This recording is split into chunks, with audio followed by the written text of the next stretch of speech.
Hey everyone, welcome back to the Camino Cafe. I am so happy that you are joining us today. I see this podcast as an opportunity for us to feel like we're on the Camino, and we've kind of just stopped at a cafe and we have run into some other pilgrims, and we're just going to talk about our stories. And I think today we're going to be in for a real treat. I am with Robyn-Lee Nichols, and she is a South African pilgrim, and she has some big goals in mind, 25 kilos. So we're going to talk about that. She had an amazing transformation during her Camino. So we're going to talk about that and probably a whole lot more as pilgrims do. So welcome, Robyn. Thank you so much for coming on to the Camino Cafe. Thanks very much for having me, Leigh. It's such a wonderful space to talk about what we love. So thank you very much. Yeah, I really see like this is the silver lining of this kind of lockdown time is, we'd probably never met, and having this opportunity to kind of sit down and talk to you via Zoom is just really a great treat. And I'm so grateful that we got connected. I've been really enjoying your Facebook posts, and thank you. You say a lot of things that really inspire me. And I think that I'm hoping that we will have a lot of folks that listen today that will be inspired to maybe go on their first Camino, or maybe their second, or I don't know, maybe 25. So let's kind of fill everybody in. So let's go back before your Camino. So we're back before 2019. Mm-hmm. And it looked like you were living a good life. You had a great career, and then something happened. So kind of take us back a little bit and talk to us about that moment where you were like, I'm going to go on a pilgrimage in Spain. Yeah. So I must just tell you about the first time that I even heard about the Camino. Yeah. I was sitting having a pedicure, and as introverts do, we pick up magazines and we talk so that we don't interact too much. And I came across this amazing article about this young woman who had walked the Camino, and her mom had joined her from Syria. And I thought, I've never heard about this Camino de Santiago. Why haven't I heard about it? I am a bit of an adventurer, and I love travel. And in my corporate career, I was able to travel quite a bit. But this thing sounded really quite special, And as we do, life gets in our way, and I had it on my bucket list. And I then got to a point where I started to refer back to the bucket list. I was moving around quite a bit in my corporate life. You always question, why you do tend to move along. Am I really happy? And, maybe I need to just step out of my comfort zone. Maybe I need to do this, and maybe I need to do that. And I decided it was time for me to start attending to this massive bucket list that I had. And it was actually just at a time, it was a perfect time. Well, it doesn't sound like a perfect time because both my parents had just passed on. But as people know, when you start facing trauma and grief and changes in your life, big things start to happen. And the first thing that cropped up for me was that, well, I'm going to go on pilgrimage. Why? This just seems like the perfect thing to do. And I resigned from my job. I had planned to go on pilgrimage. I didn't do much research other than this article. I had checked a couple of the stages, and off I went on pilgrimage. Okay, so was this pedicure in 2019? So no, it was probably a good 2 years before I actually, decided, no, it's pilgrimage time, and I'm going to go off. And during that time, I think I actually changed my jobs about 2 or 3 times. Between reading that article. So obviously something had stirred up inside of me that was drawing me off to this amazing thing, called the Camino, that in actual fact I knew very, very little. I knew very little about it. So like, you know. you read this article, you really don't go watch any movies, read any books, but that seed is just sitting there, just kind of germinating during this Yeah. 2 years. Okay. And Yeah.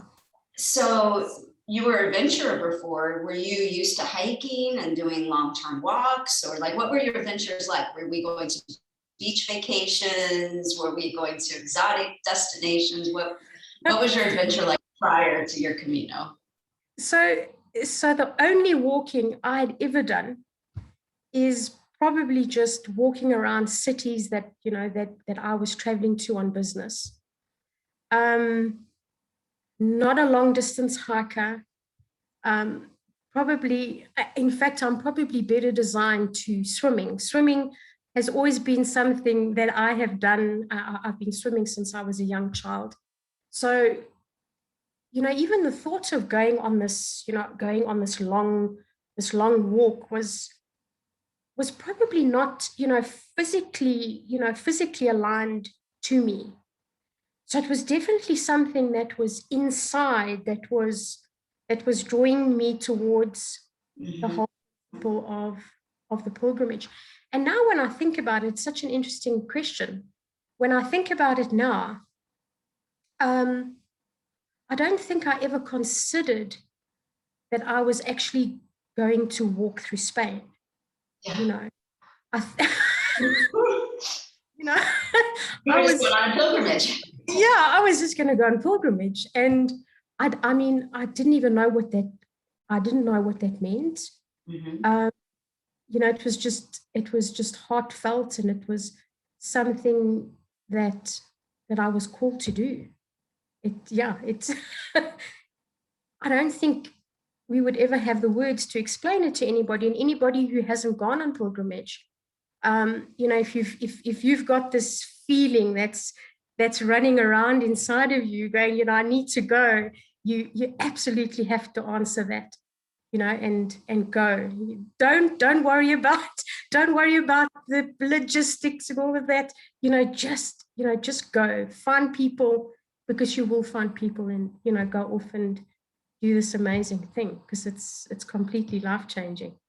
Yeah, totally agree. So did you, before you set off, then, you know, did you do the typical, what kind of shoes, what am I going to put in my backpack? Or were you, like, how did you decide your starting point and what you took with you? Did you do any research for that? So, yeah, I picked up John Briley's book.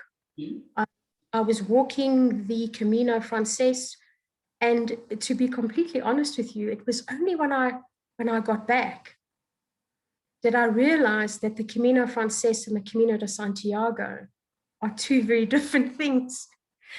Because that's when I realized the Camino de Santiago has actually all of these incredible, amazing routes. Right. I had planned I was going to go off on the Camino Francaise. I'd read all of the recommendations about what goes into your backpack. And as normal pilgrims, you know, pilgrims do leading up to it, you pack your backpack and you unpack your backpack, and then you unpack it again. No, and then you think, I'm going to really, really need this extra pair of pants that's going to go in. And, you know, I'd read up about where I was going to start, and I planned to start in Pamplona. And I'll walk. The reason why I did that was I've had 2 massive hip surgeries, and on top of that, I had 2 hip replacements. So, you know, I must admit, there was always this thing in my mind about, you know, I've never really walked, and you know, how my hips gonna, you know, deal with this whole. Well, it was I guess a complete shock for them when, you know, when I started off on the walk. Okay. Yeah, so I think that's so smart though, to, you know, and I hope that everybody that's watching and listening, I think there's sometimes a feeling out in the community that your Camino's got to be a certain way.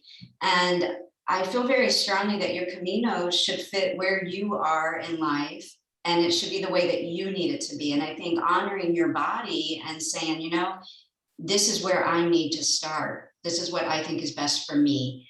And I love hearing that, because hopefully others will hear that and realize that they can do it the way that they need.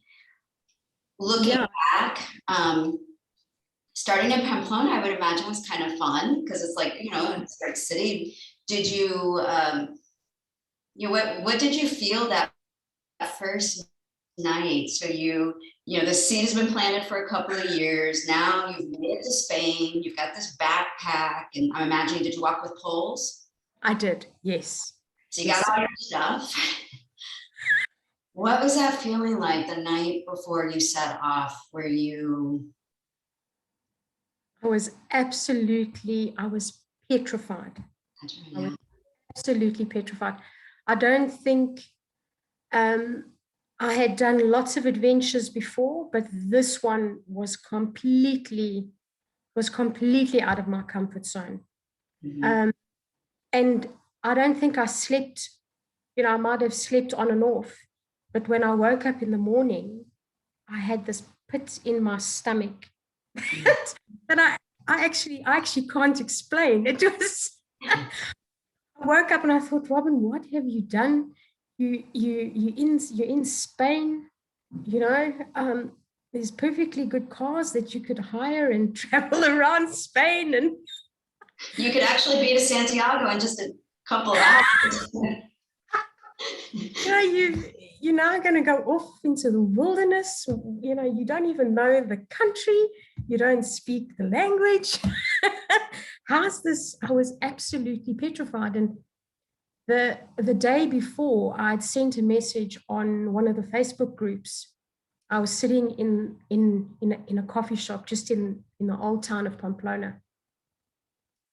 And I sent out a message and I said, look, I'm looking at pilgrims and they're walking around. I mean, you can see a pilgrim from a mile off. And, you know, I said, they all seem to know where they're going and in what direction they're walking.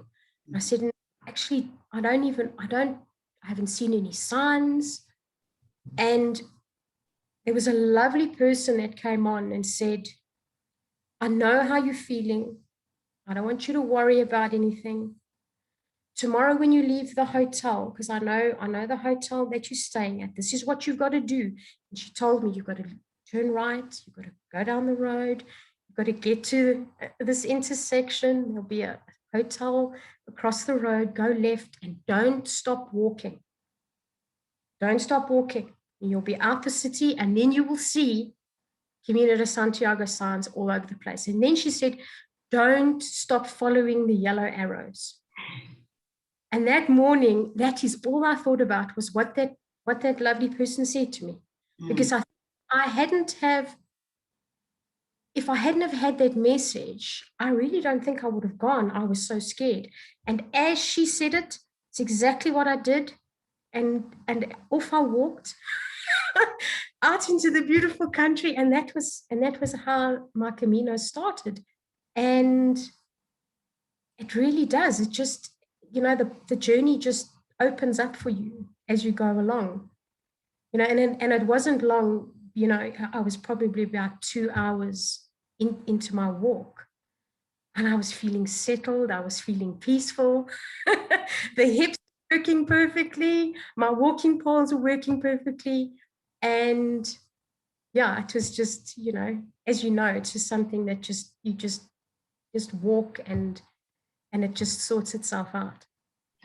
So I love this story because this shows so much of, well, first off, you have your first Camino angel that appears through Facebook.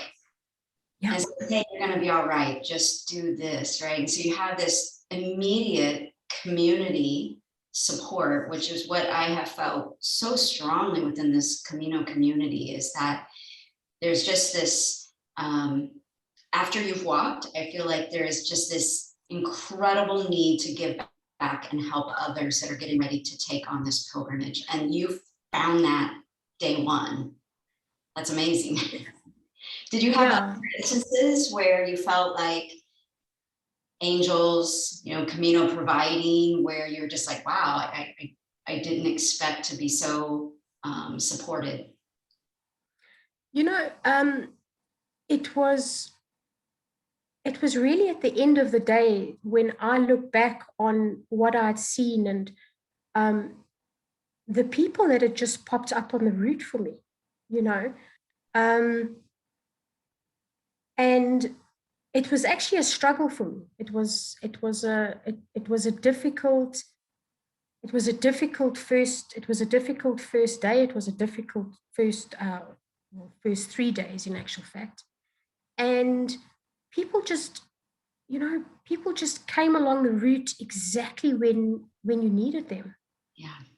And when you get home and you start reflecting on what has happened and the people that have crossed your path, it's, as you say, Leigh, it's incredibly powerful and humbling to be part of this group of people that go on pilgrimage and walk the Camino de Santiago, because they are it's a completely different breed of people.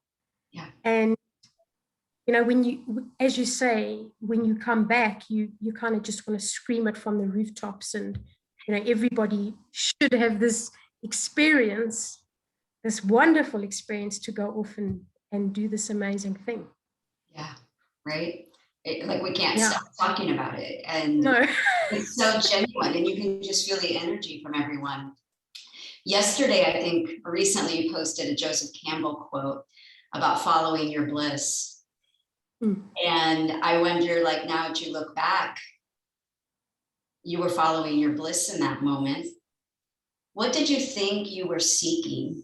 You know, when you made this decision and you get to Pamplona and you're walking, and was there something that you thought, like, were you trying to sort yourself out, figure out your next career move? Like, what did you think you wanted when you first started? So I had an epiphany moment, and I know it sounds a little bit cliche, and because what actually happened was that I only got to Los Arcos, and then I picked up an injury and I had to go back to Pamplona. Oh, and okay. And I spent 3 days in a hotel in Pamplona, thinking that I would be able to heal. Mm-hmm.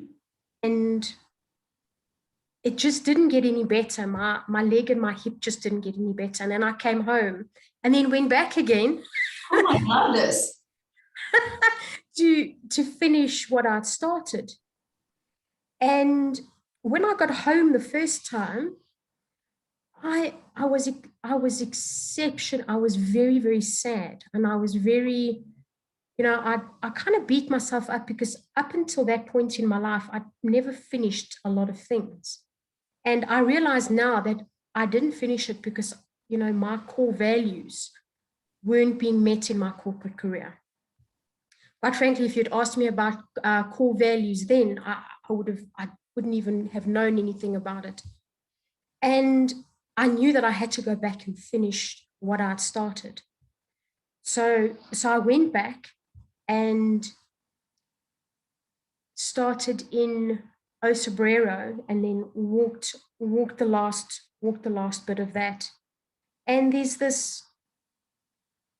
was this moment on that second time I went back, which was probably a month after I'd started the first time. I remember, and there's a photograph of it on my Facebook page, and I've got my feet up at an albergue. Yeah. I remember thinking that, Robyn, this is what you have to do with your life. This is what you have to do with your life. You can't go back to a corporate job. And I remember thinking, as I continued to walk, I was like, well, what do I need to do to experience this feeling over and over again? And I mean, I was working through a great deal of trauma. I was working through a great deal of grief. You know, I missed my mother exceptionally. I miss her now still. And there was just this thing that, you know, I knew that I needed to just take my destiny in my hands. And I was just, I want to walk pilgrimage, and I want to be on pilgrimage for the rest of my life. And, you know, when I was thinking about it then, I was like, well, this is just ridiculous. It's, you know, how are you going to do that? Yeah. But I knew that I could. And when I was sitting on that albergue, on that patio at the albergue, I just knew that there was something else that I needed to be doing other than doing a regular 9 to 5. You know, I needed to be employing myself, doing what I needed to do, and what's happened from that point is it's literally turned my entire life around, you know, and I would never have had that opportunity if I hadn't been injured and I hadn't gone back, because it gave me time to think about what I needed. And then, you know, I had to go back to Spain to finish what I'd started. And then, you know, it was, well, I need to do more and more and more of this. Oh, I love this story. I mean, there's so many lessons in this. You know, I think that the fact that, you know, you get this injury back and gives you this additional space, because now you got a taste of it, but for some reason the universe calls you back and says, no, we need maybe a little more time before you're ready. And then you go back and bam, There's this thing. And you're absolutely right. I think, you know, when I got back and decided that when I got back after I'd actually finished, and really then started to investigate Camino and figuring out that now I have these 25 Caminos that I now need to do, and trying to figure out, okay, what do I do to get me to that point where I can be on pilgrimage for 6 months of the year. I was often regretful that I hadn't been introduced to the Camino earlier. But as you say, things just happen to you at the right time. And sometimes you do need space to think about where things are going and the possibilities for your life and what can actually happen. And, you know, we don't necessarily have to not follow our big audacious goals or wild dreams that we think are just pie in the sky, you know. And it is about just that specific time and the space that you give yourself to realize that. Yeah. I wonder, I wanted to say first off, I'm sorry about your losses. And I think many of us start on a Camino because of grief. And, you know, at some point in our lives, that's something, you know, we ultimately face, but doesn't make it any easier. I wonder if you could speak to, if somebody is getting ready to go, you know, did you observe any rituals, or did you find the Camino helpful for processing some grief? Not for completely getting over it, because I don't think we ever do. Yeah. But how did you find it helped you, and were there practices that you use that maybe somebody else could benefit from? You know what the pilgrimage does, Leigh, and it's, you know, and I'm sure you will agree as well, is that what it does is it simplifies everything about life. It takes away all of your worries about your normal day. And all you really need to do on pilgrimage is you need to eat, sleep, and walk. Yeah. And when you're doing that, you have so much space to process and to think about trauma and to think about grief. And, you know, for me, I was spurred on by that, because I knew, and it became very apparent to me that we live every day. And if we are not living those days completely aligned with our core values, completely aligned with our beliefs, then I don't believe that we are living to our higher purpose. And the pilgrimage gives people space to have that realization, because you really have nothing else to worry about, nothing else to concern yourself about. And when you hear the Camino will provide, it absolutely does provide. You know, I never went without a bed. I never went without a meal. There were wonderful people who supported me when I needed support. And being an introvert, I don't know how people picked up on it, but they gave me my space when I needed to have my space. It was a prime situation for me to manage what I was going through in my transition. And it was, you know, I was always contemplating things every day. And there were times where I would be very sad. And then there were days when I'd be very, very happy. But my whole foundation, and it's what I talk about in my mindset coaching as well, is, you know, if we foundation everything in gratitude and we can be grateful about every single thing, you know, this is what spurs me on to everything. You know, even on bad days, we can find things to be grateful for, you know. Oh my goodness, I want to stop you right there, because you had a post recently about gratitude for your hips. Yeah. And that post hit me, you know, because I think sometimes it's really hard to find gratitude in things that have been really hard, things you didn't expect, pain.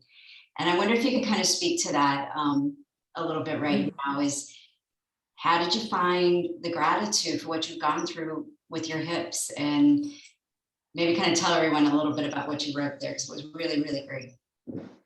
Yeah, you know, it's just very easy for us to, you know, I got handed with a dodgy pair of hips, and I think I mentioned that in my post. And you know, I can either use that as a means to feel bad, or to feel that I was dealt with a short straw, or I can use it to empower me. And the reality of this is that everything that I have done, or everything that has happened to me throughout my life, brought me to that place where I had that pedicure on that day, where I read that article about the Camino.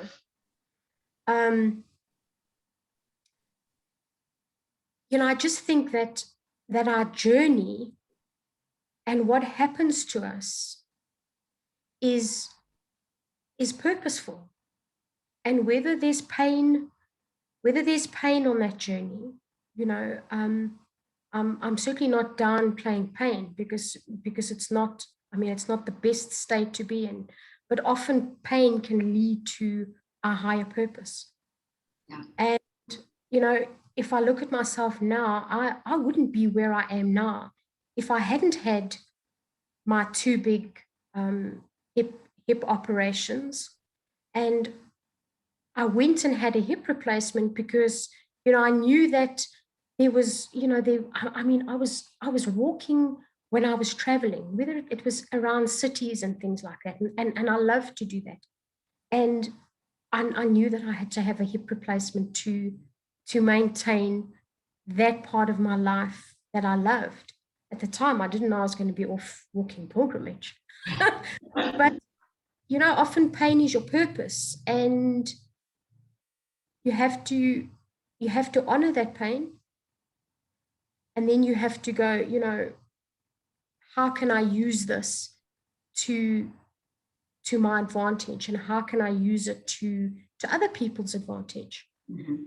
There's people who have problem hips and problem backs and problem feet, aren't denied a pilgrimage. It's just going to be a very, very different pilgrimage. You know, and you know, I think that's the power in it, because we can do anything. You know, it doesn't matter who you are, what you look like, you know, what your hips look like. It, you know, it might just look a bit different to other people's journey.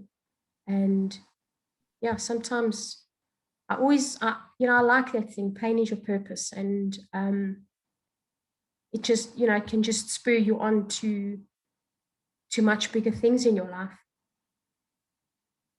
It's really great advice, that your pilgrimage just might look a little bit different, and that's okay. That's perfectly okay. So you call yourself the Perpetual Pilgrim, which really intrigues me. So I want to talk about how that came about. And, you know, you go from never going on a pilgrimage to having a difficult start. You go back, you finish that one, and then you decide, I'm not going to do 25 of these. That's a huge goal. So let's talk about that. Where did the name come from? So I have just turned 49 years of age. Okay. And as I was writing out the routes that I wanted to do, it turned out that I would potentially be 98 if I walked a pilgrimage every single year from 2019. And then, of course, as you know, 2020, well, you know, I certainly haven't had a pilgrimage, and I know others haven't. 2021, I haven't had a pilgrimage, and I know a lot of others haven't. So it's kind of put me 2 years behind on being on pilgrimage for 6 months of the year. And that was how I was going to reach this massive, audacious goal of walking these 25 Caminos. And I was sitting there one day thinking, I'm going to be on pilgrimage for the rest of my life. Hence the Perpetual Pilgrim. And that was, you know, that was where the Perpetual Pilgrim came from. But it's been quite lovely because it's also aligned very much to my online brand. Because as you know, starting an online business, you know, getting into the online space, that's a journey all of its own, with its own set of challenges, with its own, you know, it's a bit of a roller coaster ride there, and that in itself is a perpetual journey too. You know, we learning, and we implementing, and then we've got to learn again, and then you've got to implement new things. So the Perpetual Pilgrim just came out of the fact that, yeah, I'm going to be on pilgrimage, a physical pilgrimage and a metaphorical pilgrimage for the rest of my life now, which is wonderful. Wow. I'm just imagining that moment when you're writing that out and realizing I'm going to be 98. Like, wow, I'm going to go back and look at that myself. Like, that had to be like an aha moment, a moment of, wow, this is, you know, it's now or never. I got to get it started. Exactly. You know, it's such an eye-opener. Yeah. When you sit down and look at your timeline, your actual physical timeline, and you know, you go, okay, I was born and I was 0, and then I was 1, and then, you know, we generally live until we're 100, you know. And I mean, and I don't mean to put a damper on anything here, but it's a reality check for me, because I looked at in the middle of that timeline. You know, next year is my 50th year. And I'm in the middle of that timeline. Right. And I looked at that and I thought, you know what, it's Robyn, it's complete, it's now or never. You have to, you know, pull up your socks and, you know, and go off and, you know, and tackle these massive goals and this bucket list of yours, because otherwise your time has run out, you know. And so that for me, it was a huge reality check, and, you know, I didn't quite, you know, quite daunted at the same time, to be honest, when you look at that. Yeah. So I'm not familiar with what your visa requirements and things are like from South Africa. So is it like for us, you can go 3 months and then have to go back home for 3 months? And so when you talk about your 6 months, or are you going to do 6 months in a row and then go back home? Yeah, so South Africans have to apply for the Schengen visa. Okay. And what the Schengen visa, it gives you access to all of the states in the European zone. So what's actually very nice is that when we applied to the Spanish embassy here, this last visa that I had a 6-month visa. Oh, okay. I kind of figured that if I apply for one every year, I will just be in Spain for 6 months, walking all over, doing bits and stages, and hopefully helping out in some of the albergs as well. And that's, as a South African, that's part of the timeline. I will stand corrected. It's a special thing when we apply to the Spanish embassy here as pilgrims, because under normal Schengen requirements, we have to have return plane tickets and we have to have accommodation booked.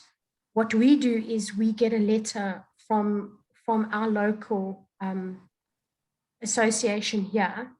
They say, this is a pilgrim, she's going on pilgrimage, she hasn't booked accommodation because this is what the pilgrimage is all about. And the embassy here are very knowledgeable about the Camino. And which is wonderful. It's a wonderful support for us when we do apply for those visas. Wow, I don't think we have something like that in the US. I'm not aware of it, at least. I'm gonna have to look into that. Is it considered like religious based because it's pilgrimage? Yes. Okay. So yeah, absolutely. There's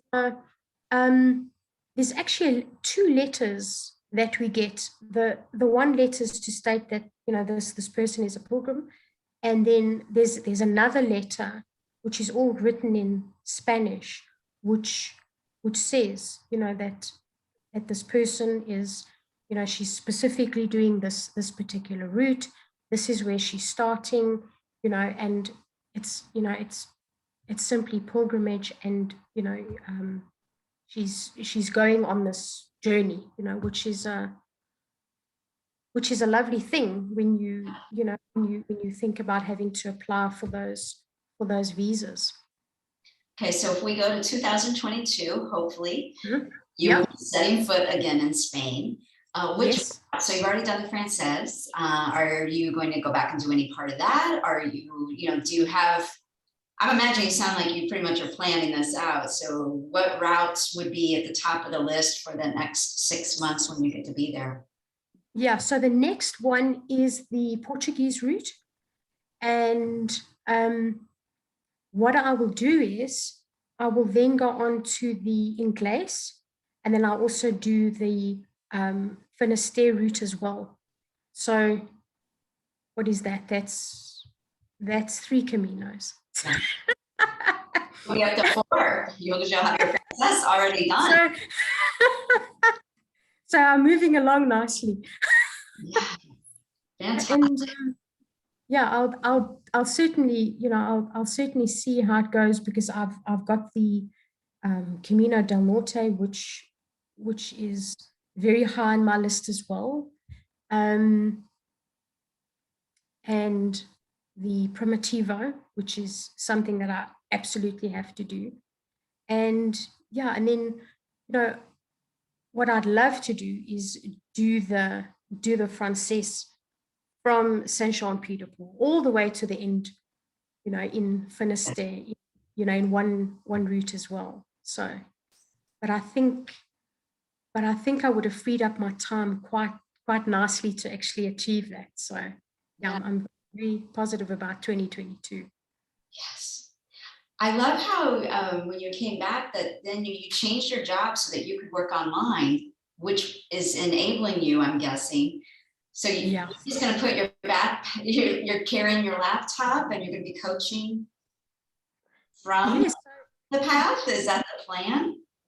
Well, so I was always amazed by the Wi-Fi connections that we had along the route, and now you can pretty much speak to a lot of people on your phone. I know a lot of the pilgrims know Ephraim really, really well, and this is something that he does. Right. So, he was kind of quite inspiring to me as well. And so I have this vision that I'll have my laptop in my backpack and I will coach along the route and take people on a journey, journey to themselves, and hopefully inspire others to just come on the physical pilgrimage as well, which I think is just such a wonderful opportunity for everyone. Yeah, well, I would just imagine that if I were, being coached by you, and you're literally out walking on this pilgrimage and doing this amazing feat every day, that it would really be an inspiration. If I called you up and I'm like, well, this didn't work out on my own, I'm just packing it up, I'm not going to do it anymore. And then here you are doing this thing. I would imagine it's going to really inspire all those folks that you're coaching. So what a great idea. I think that's wonderful. Yeah, I hope so. And that's being in the online space, is that you don't necessarily, we're not geographically attached to any type of station, so I can be anywhere in the world really, as long as I have a Wi-Fi connection. I can inspire others around the world, which is a wonderful thing to do. Yeah, I think that's a real example of, the other day I was interviewing Yosmar Martinez, and she talked about that the Camino requires spirit and, good health. We've got to have both of those things. And I think this is really, so many people will talk about, well, I can't get the time to go. And what Yosmar was talking about was spirit as in the will. You have to have the will. And I think that you are demonstrating that by, you figured that out. How are you? You want to be on Caminos? You want to walk 25 Caminos? That means you got to be there 6 months out of the year. How are you going to be there 6 months out of the year, right? And so I think when we have that strong will and spirit, there is a way. We just have to figure it out. Yeah, absolutely. And there's what I've learned about myself, and it's a message to everyone, is that yes, I'm a mindset coach, and I have all of these tools and techniques, but I had all of these resources so long ago as well. Mm-hmm. It just took one little moment of quiet and space for me to really, really consider what I wanted. And it's important that we all know that we have everything that we need inside of us to do anything that we need as well. Just to follow our dreams, and I firmly believe it. Yes. The Camino proves it over and over again. Yeah. Well, let's just ask some fun questions, not as philosophical. So you got your backpack, you did that, you had your first two Caminos. So let's talk about, was there anything between the time in Pamplona and then getting to Otebrero that you left home that you realized that was not going to be needed? So as you said right in the beginning, the Camino Angels, I arrived in Punta Lorena and booked myself into the albergue, and I was sitting there drinking a cup of coffee, and two wonderful gentlemen arrived, and I was watching them, and they were unpacking their backpack. And as they were unpacking their backpack, they were going, I don't need this, and I don't need that, and I don't need this, and I don't need that. And I thought, this is what you actually need to do. You need to go and spend some quality time with your backpack and the contents thereof to see what in actual fact you do actually need. Yeah. And, I watched and I watched how they were quite brutal about their things as well, and there were things that, no, we absolutely don't need that. And I was thinking, no, maybe you do actually need that, maybe a headlight. And they were, I thought, no, I have to take a leaf out of these, gentlemen's book. And that's what I did. And when I left the next morning, I could pick up my backpack with my one finger. What? with my one finger. And I literally left I had 4 pairs of pants, which I don't know why I had 4 pairs of pants. So I literally left 2 pairs. I literally just left them all there. It was 2 pairs of pants, 2 shirts, all of the fancy shampoos and things like that. Tossed those. I had a little cake of soap, which I used on my hair. And it was, I think if I hadn't done that, because the next day's walk, I was I felt as free as a bird, Nothing got me down. The clouds on the horizon, it didn't matter, and that's the thing. If you think you're not going to need it, it's very likely you don't get you are absolutely not going to need it, you know, and less is more. Yes. What about the flip side though? Because I definitely had a luxury item that I think some people probably don't care about. Did you have a luxury item that you're like, it's probably not really needed, but it's a bit of self-care? Is there anything like that you're like, yeah, that's going to get me on the next 25? So there's obviously things that I will always pack, and I will always have a cell phone. And I know that we're advised to disconnect as much as we can, but I only use the cell phone to take photos, and on any of my future pilgrimages, it might be to go live along the route or whatever.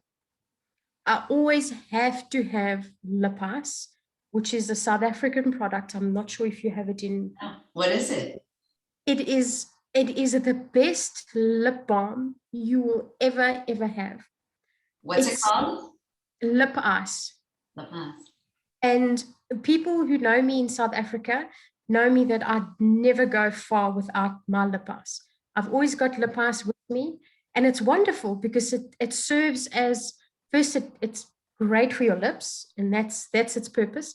But I put it on sunburn, and I've been known to put it on dry spots. So lip ice, and if I have to carry 3 or 4 of those, I will absolutely carry 3 or 4 little lip ice balms. And what else? I was given, before I went, a very small bottle of perfume. And I was probably, not to say that pilgrims don't smell very nice, but I was probably, because I carried this little bottle of perfume with me. I'm not sure why. Yeah. Maybe it was a connection. Maybe it was a connection to home. I'm not sure. But every morning I slyly put on the perfume and off I went. Maybe on my next 25. I don't know. We will have to find out. I'm going to have to find out what's in that backpack. So when you're coaching, I noticed on your website, in preparing for this interview, that you talk about being an introvert. And do you specialize typically with folks that also consider and find themselves to be more introverted? Is that kind of your specialty? Yes. So I like to work with people that are in the online space, because this is the space that I know, and this is the space that I love. And I am guided towards the more introverted personality. Having said that, I'm meeting more and more people that say they are introverted, and they are confident, they are outspoken. And so I've learned a great deal about my own characteristic and how it actually empowers us as well. Because it doesn't make us shy people, it doesn't make us antisocial. It's just how we recharge our energy at the end of the day.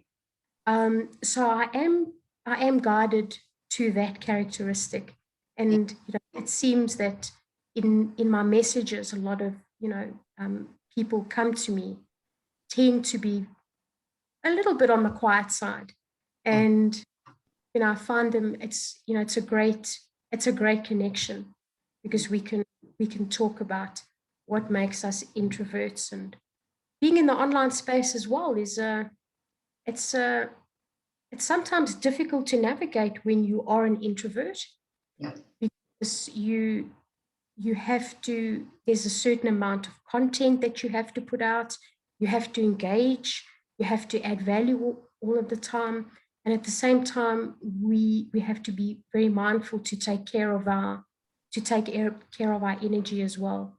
Yeah. And that's why I support the more introverted business owner. Got it. So let's just talk. We're going to have to wrap. I don't want to take up too much of your. I wonder if you could just talk to, like, what did your self-care look like after a day of walking? Because I would imagine, I found days where I wanted to talk to people and days when I didn't really want to. And then I had a lot of rituals when I got back to the albergue. So I just wonder if you could just share maybe your 3 top self-care tips for folks once they arrive wherever they're staying. Yeah, for me, it was always about, my first thing I did was have a shower.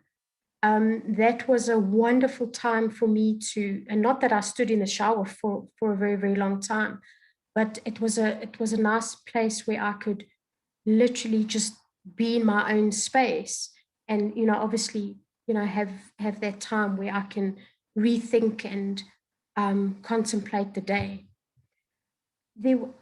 I always love to unpack and repack my backpack every day. Mm-hmm. And it wasn't what I needed to do. It was just something that got me into the space of being positive and open and receptive to walk the next day, And I knew where everything was. I'd set up what I needed for the next day. And, and then it was wonderful because the meals that I had with the pilgrims, there were times where I would sit and enjoy all of the company, but there were times where I knew, and I would excuse myself and go and sit and read a book, or get onto Facebook and just communicate with my friends at home, or onto WhatsApp, and give them a bit of a rundown as to what was happening. So I think it was those 3 things, and I did those. It was the first thing to kind of wash off the day, have that little quiet time, repack the backpack. Yes. It was a meditative process for me. I got that and I got that, and this is how the day is going to go tomorrow, and this is what I need. And then, either having a time where I was sharing with others, or simply not.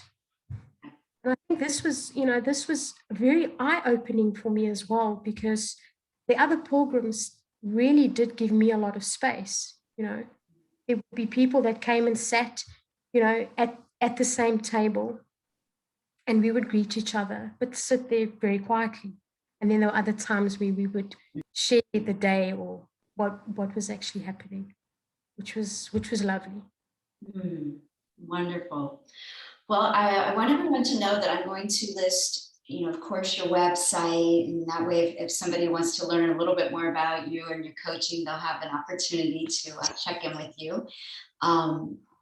I have just enjoyed this time so much, and I love learning from you and being inspired by the things that you're doing. And I can't wait to watch the next 24 that you're going to be doing. And Yes. Please let us know at the Camino Cafe when you are ready to embark on the next one. And who knows, maybe we'll be on one of those paths at the same time. I hope so. I think that'll be magnificent if we met on the paths, and all of these people that have been online. Can you imagine, all getting together? And I think that will just be it will be an amazing gathering. And so hopeful for the next years. Yes, me too. Me too. Well, thank you so much for spending this time with us today and sharing your powerful story. And it's just been really inspiring. So thank you so much. And to everyone watching, I hope that you will be inspired to go walk. And please connect with us. You know, if you want to leave a comment, you know, we will respond back. And yeah, until next time, keep training, keep planning. Your dream can come true. You just heard a dream that came true on Camino. So I hope that your dreams come true too. So thank you, everyone. Buen Camino. Thanks very much, Leigh. Thank you.